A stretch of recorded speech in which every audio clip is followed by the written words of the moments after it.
Hello everyone, welcome to Bansal Classes Aligarh. This is Kiran Chimpa, Organic Chemistry Faculty at Bansal Classes Aligarh Center. In today's lecture, we will discuss the topic isomerism. Isomerism के basic concept को हम यहाँ पे discuss करेंगे, right? Basic concept discuss करेंगे, कुछ examples discuss करेंगे और कुछ ऐसे इंपॉर्टेंट क्वेश्चंस भी डिस्कस करेंगे हम इस लेक्चर में जो हमारे एग्जाम पॉइंट ऑफ व्यू से इंपॉर्टेंट है for JEE and NEET exam, right? तो स्टार्ट करते हैं लेक्चर को। सबसे पहले हम इसके कॉन्सेप्ट को समझते हैं, व्हाट इज आइसोमेरिज्म। तो सबसे पहले आइसोमेरिज्म टर्म को ही डिफाइन करते हैं, what is isomerism. The isomerism term was derived from the Greek word जिसका मीनिंग होता है बेटा इक्वल पार्ट्स। इक्वल पार्ट्स वाली स्ट्रक्चर्स को क्या बोला जाता है? आइसोमर्स बोला जाता है। आइसो और मर, आइसो मीन्स इक्वल एंड मर मीन्स पार्ट, राइट? अगर इसको डिफाइन करना हो डेप्थ में तो हम कैसे डिफाइन करेंगे आइसोमर्स को, आइसोमेरिज्म फिनोमिना को? The compounds which have same molecular formula but differ in their physical and chemical properties are called as isomer and the phenomena is called as isomerism. ऐसे compound जिनका molecular formula similar हो और उन compound की physical and chemical properties अगर आपको different लग रही है, दैट मीन्स वो कंपाउंड्स क्या हैं? आइसोमर्स। एग्जाम्पल लेते हैं, this one is the ethyl alcohol. एक स्ट्रक्चर लिया मैंने इथाइल एल्कोहल को, उसको कंपेयर कर रहे हैं हम डाई मिथाइल ईथर कंपाउंड के साथ। This one is the ethyl alcohol. इस इथाइल एल्कोहल का हम कंपैरिजन कर रहे हैं किसके साथ? डाई मिथाइल ईथर के साथ। तो सबसे पहले आपको चेक करना है इन कंपाउंड्स का मॉलिक्यूलर फॉर्मूला। तो आपने चेक किया इन दोनों कंपाउंड्स का मॉलिक्यूलर फॉर्मूला क्या है? C2H6O, यही मॉलिक्यूलर फॉर्मूला है। अब हम इसकी बात करेंगे इनकी फिजिकल या केमिकल प्रॉपर्टीज की। तो सबसे पहले हम डिफाइन करते हैं इन कंपाउंड्स की फिजिकल प्रॉपर्टीज को। क्या होती है फिजिकल प्रॉपर्टीज? अगर एग्जांपल की बात करें, बॉइलिंग पॉइंट, किसी भी सब्सटेंस का बॉइलिंग पॉइंट डिस्कस कर लो आप, मेल्टिंग पॉइंट डिस्कस कर लो, तो इंटेंसिटी डिस्कस कर लो, तो ये सब क्या होती है? उस कंपाउंड की फिजिकल प्रॉपर्टीज होती है। उसी में से हम एक प्रॉपर्टी को डिस्कस करेंगे, that is boiling point. Ethyl alcohol का जो बॉइलिंग पॉइंट होता है बेटा, which is greater than di methyl ether. Di methyl ether से बॉइलिंग पॉइंट क्या होता है बेटा? ज्यादा होता है। क्यों होता है ज्यादा? अगर आपको याद हो केमिकल बॉन्डिंग, तो आपको याद होगा H बॉन्डिंग भी याद होगा। हाइड्रोजन बॉन्डिंग प्रेजेंट होती है किसमें? इथाइल एल्कोहल में। Due to the presence of hydrogen bonding in ethyl alcohol, जो बॉइलिंग पॉइंट है इथाइल एल्कोहल का वो क्या होता है बेटा? ज्यादा होता है। दैट मीन्स इन कंपाउंड्स की फिजिकल प्रॉपर्टीज क्या है? डिफरेंट है। अगर हम बात करें इनकी केमिकल प्रॉपर्टीज की, तो इन कंपाउंड्स की केमिकल प्रॉपर्टीज भी डिफरेंट है। कंपाउंड्स की केमिकल प्रॉपर्टीज कैसे डिफाइन होती है? नेचर ऑफ फंक्शनल ग्रुप से। जिस कंपाउंड में जिस टाइप का नेचर का फंक्शनल ग्रुप प्रेजेंट होगा, दैट मीन्स उस कंपाउंड की केमिकल प्रॉपर्टीज वही पोर्शन ऑफ मॉलिक्यूल डिसाइड करेगा। हम फंक्शनल ग्रुप को क्या बोलते हैं? The portion of molecule which decide the chemical reaction of the molecule. और केमिकल रिएक्शन से क्या होती है? कंपाउंड की केमिकल प्रॉपर्टीज। तो हम बोल सकते हैं कि यहाँ पे एल्कोहल फंक्शनल ग्रुप है और यहाँ पे ईथर फंक्शनल ग्रुप है। दैट मीन्स इन कंपाउंड्स की केमिकल प्रॉपर्टीज क्या है? डिफरेंट है। अगर इन कंपाउंड्स की केमिकल प्रॉपर्टीज भी डिफरेंट है, तो then we can say both compounds are isomers of each others. ये दोनों कंपाउंड्स क्या हैं? आइसोमर्स हैं। क्लियर? एक एग्जांपल और लेते हैं।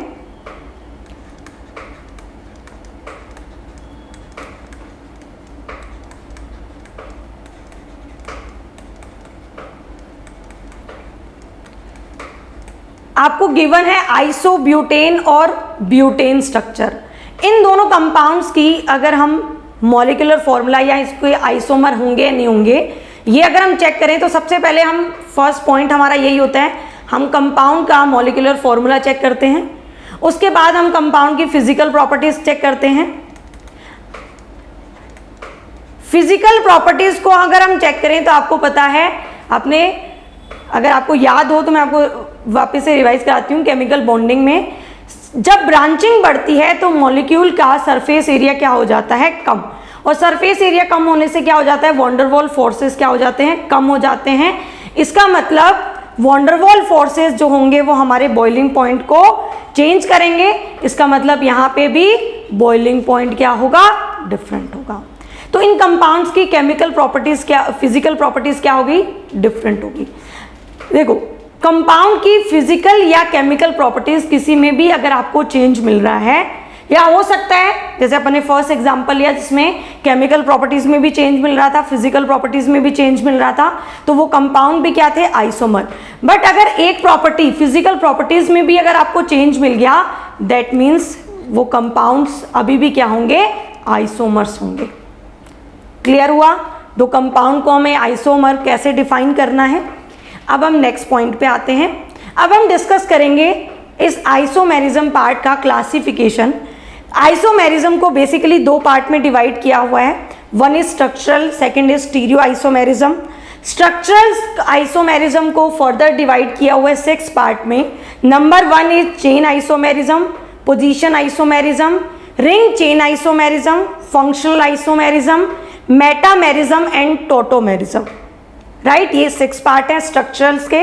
और स्टीरियो आइसोमेरिज्म के 2 पार्ट में डिवाइड किया हुआ है, कॉन्फिगरेशनल एंड कन्फर्मेशनल आइसोमर।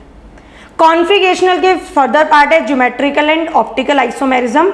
इस क्लासिफिकेशन में हम सिर्फ एक टॉपिक को डिस्कस करने वाले हैं इस लेक्चर में, स्ट्रक्चरल आइसोमेरिज्म के एक फर्स्ट पार्ट चेन आइसोमेरिज्म को डिस्कस करेंगे, तो उसी को स्टार्ट करते हैं हम।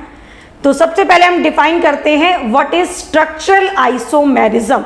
स्ट्रक्चरल आइसोमेरिज्म को बेटा कॉन्स्टिट्यूशनल आइसोमेरिज्म भी बोलते हैं, राइट, इसकी मॉडर्न टर्म है ये।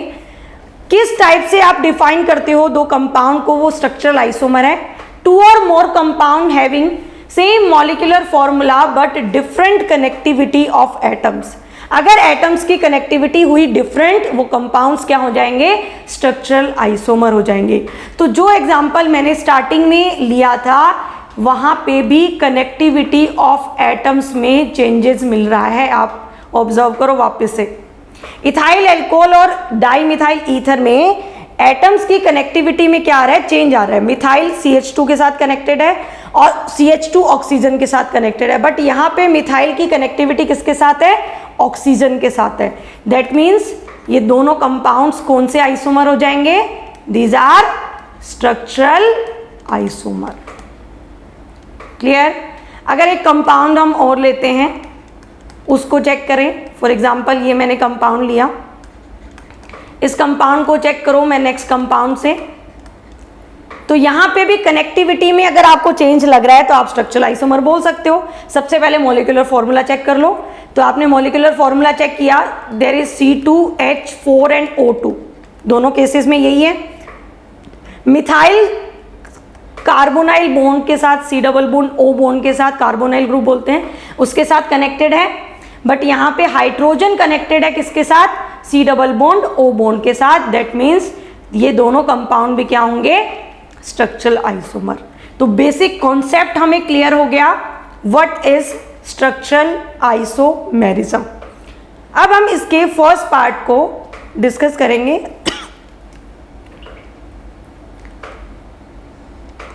That is chain isomerism.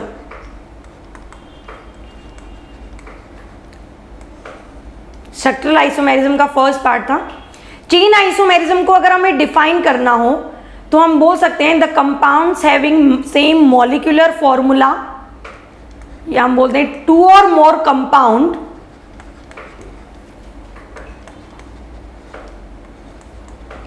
Having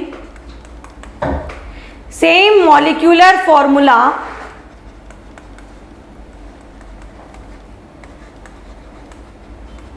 but they differ in the size of differ in the size of main chain और साइड चेन। या तो मेन चेन के साइज में चेंज आएगा या साइड चेन के साइज में चेंज आएगा, तो वो कंपाउंड्स क्या होंगे? वो कंपाउंड्स होंगे बेटा चेन आइसोमर्स। एग्जाम्पल लेते हैं,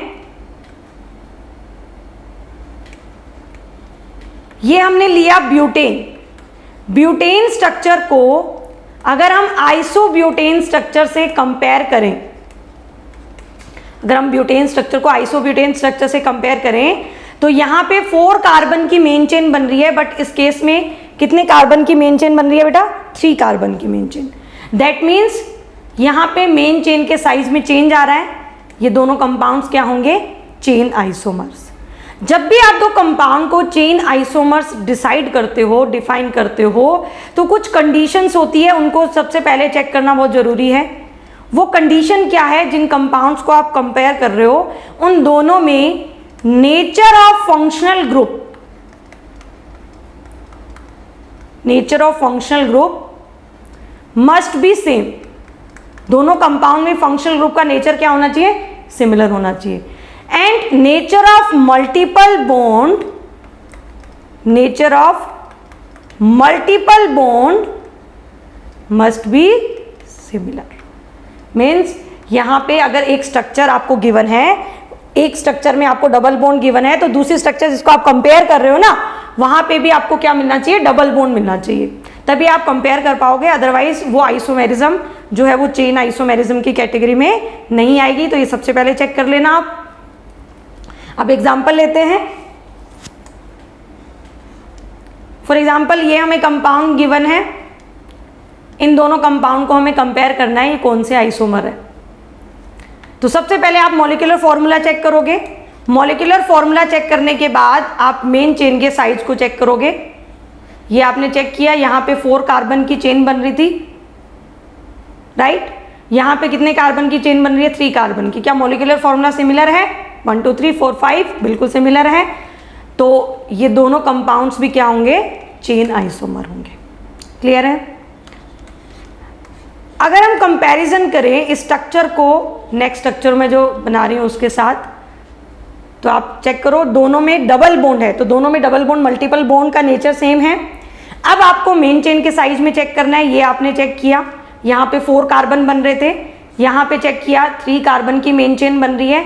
that means both compounds are chain isomer of each other, right. अब एक इंपॉर्टेंट एग्जांपल लेते हैं।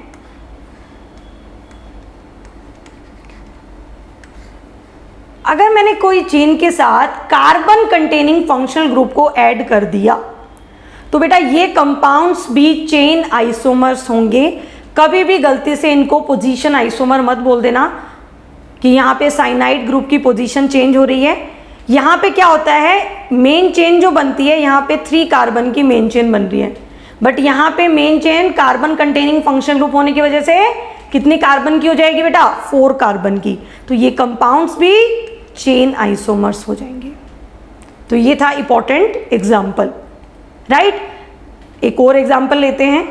साइक्लिक स्ट्रक्चर में भी आप कंपेयर कर सकते हो। जैसे फॉर एग्जाम्पल मैंने स्ट्रक्चर दी आपको साइक्लोहेक्सेन। इस कंपाउंड को अगर मैं कंपेयर करूं मिथाइल साइक्लोपेंटेन से, this is cyclohexane and this is methyl cyclopentane, तो बेटा यहाँ पे भी मेन चेन के साइज में क्या आ रहा है? चेंज आ रहा है। दैट मीन्स ये कंपाउंड्स भी कौन से आइसोमर हैं? Chain isomers. अब कुछ क्वेश्चंस की प्रैक्टिस करते हैं जो इस आइसोमेरिज्म के टॉपिक से हमारे एग्जाम पॉइंट ऑफ व्यू से इंपॉर्टेंट है। उन क्वेश्चन को डिस्कस करते हैं। किस टाइप के क्वेश्चंस आते हैं? Draw all the possible structural isomer with molecular formula C6H14। एक मॉलिक्यूलर फॉर्मूला गिवन है, इस मॉलिक्यूलर फॉर्मूला से हमें डिफरेंट स्ट्रक्चरल कितनी बनेगी वो हमें डिफाइन करना है। तो बेटा स्ट्रक्चरल आइसोमर क्या होते हैं? जहां पे आप डिफरेंट कनेक्टिविटी ऑफ एटम कर पाओ, वो डिफरेंट स्ट्रक्चरल आइसोमर होंगे। यही डेफिनेशन थी। तो उसी डेफिनेशन के कॉन्सेप्ट को हम यहाँ पे अप्लाई करते हैं। तो हम यहाँ पे अगर हम अप्लाई करें C6H14, क्या ये मॉलिक्यूलर फॉर्मूला एल्केन का है? H2N + 2 की कैटेगरी में आ रहा है, एल्केन का मॉलिक्यूल। तो सबसे पहले तो आप स्ट्रेट चेन में एक एल्केन बना लो 6 कार्बन की, 1 2 3 4 5 6, ये आइसोमर बनेगा। सेकंड आप क्या कर सकते हो, इस चेन की लेंथ को क्या कर दो, स्मॉल कर दो, 5 कार्बन की बना दो, और एक मिथाइल ग्रुप को आप सेकंड नंबर कार्बन पे ऐड करो। तो ये एक पॉसिबल स्ट्रक्चर हो सकती है। और सोचिए क्या बन सकती है इसकी स्ट्रक्चर, इस मिथाइल ग्रुप की अगर हम कर दें पोजीशन में चेंज, तो ये भी क्या बन जाएगा, इस कंपाउंड का एक नया आइसोमर बन जाएगा। क्या इस मिथाइल ग्रुप की पोजीशन को हम यहाँ कर सकते हैं? नहीं। अगर तुमने यहाँ किया इस वाले कार्बन पे, तो आपका सेकंड वाला जो स्ट्रक्चर है वो रिपीट हो जाएगा। और ये बात हमेशा ध्यान रखना कि स्ट्रक्चरल आइसोमर्स का जो IUPAC नेम होता है, IUPAC नेम होता है बेटा डिफरेंट। कोई भी दो कंपाउंड में अगर कभी भी कंफ्यूजन हो कि दे आर स्ट्रक्चरल आइसोमर और नॉट, तो आप उस कंपाउंड का IUPAC नेम लिख के देख लेना। अगर वो डिफरेंट आए दैट मीन्स वो स्ट्रक्चरल आइसोमर है, अगर सिमिलर आ गया तो आइडेंटिकल कंपाउंड है। तो और क्या पॉसिबिलिटी हो सकती है, हम 4 कार्बन बना दें और दोनों मिथाइल ग्रुप को एक ही कार्बन पे ऐड कर दें, ये एक पॉसिबल स्ट्रक्चर हो सकती है। दोनों मिथाइल की पोजीशन को चेंज कर दें, ये एक पॉसिबल स्ट्रक्चर हो सकती है। और कोई स्ट्रक्चर इस केस में बनना पॉसिबल नहीं है, क्योंकि हम मिथाइल की पोजीशन कहीं भी चेंज करेंगे तो वापस से स्ट्रक्चर जो है वो रिपीट हो जाएगी। तो इस टाइप से यहाँ पे total number of structural isomer कितने बन गए, टोटल 5 आइसोमर बन गए। अगर इसी केस में आपसे पूछ लिया जाए, अभी हमने चेन आइसोमेरिज्म को डिस्कस किया था कि कंपाउंड फर्स्ट एंड सेकंड क्या चेन आइसोमर हैं, तो आप बता सकते हो मुझे चेन आइसोमेरिज्म। अभी हमने कॉन्सेप्ट डिस्कस किया था, यहाँ पे 6 कार्बन की चेन बन रही है और यहाँ पे कितने कार्बन की चेन बन रही है बेटा, 5 कार्बन की चेन बन रही है। तो कॉन्सेप्ट को अप्लाई कर लिया हमने, फर्स्ट एंड सेकंड कंपाउंड कौन से आइसोमर है, चेन आइसोमर। तो इस टाइप के क्वेश्चंस आते हैं आपके एग्जाम में, जेई और नीट में, राइट। समझ में आया आपको अच्छे से concept? Okay, thank you for watching, all the best.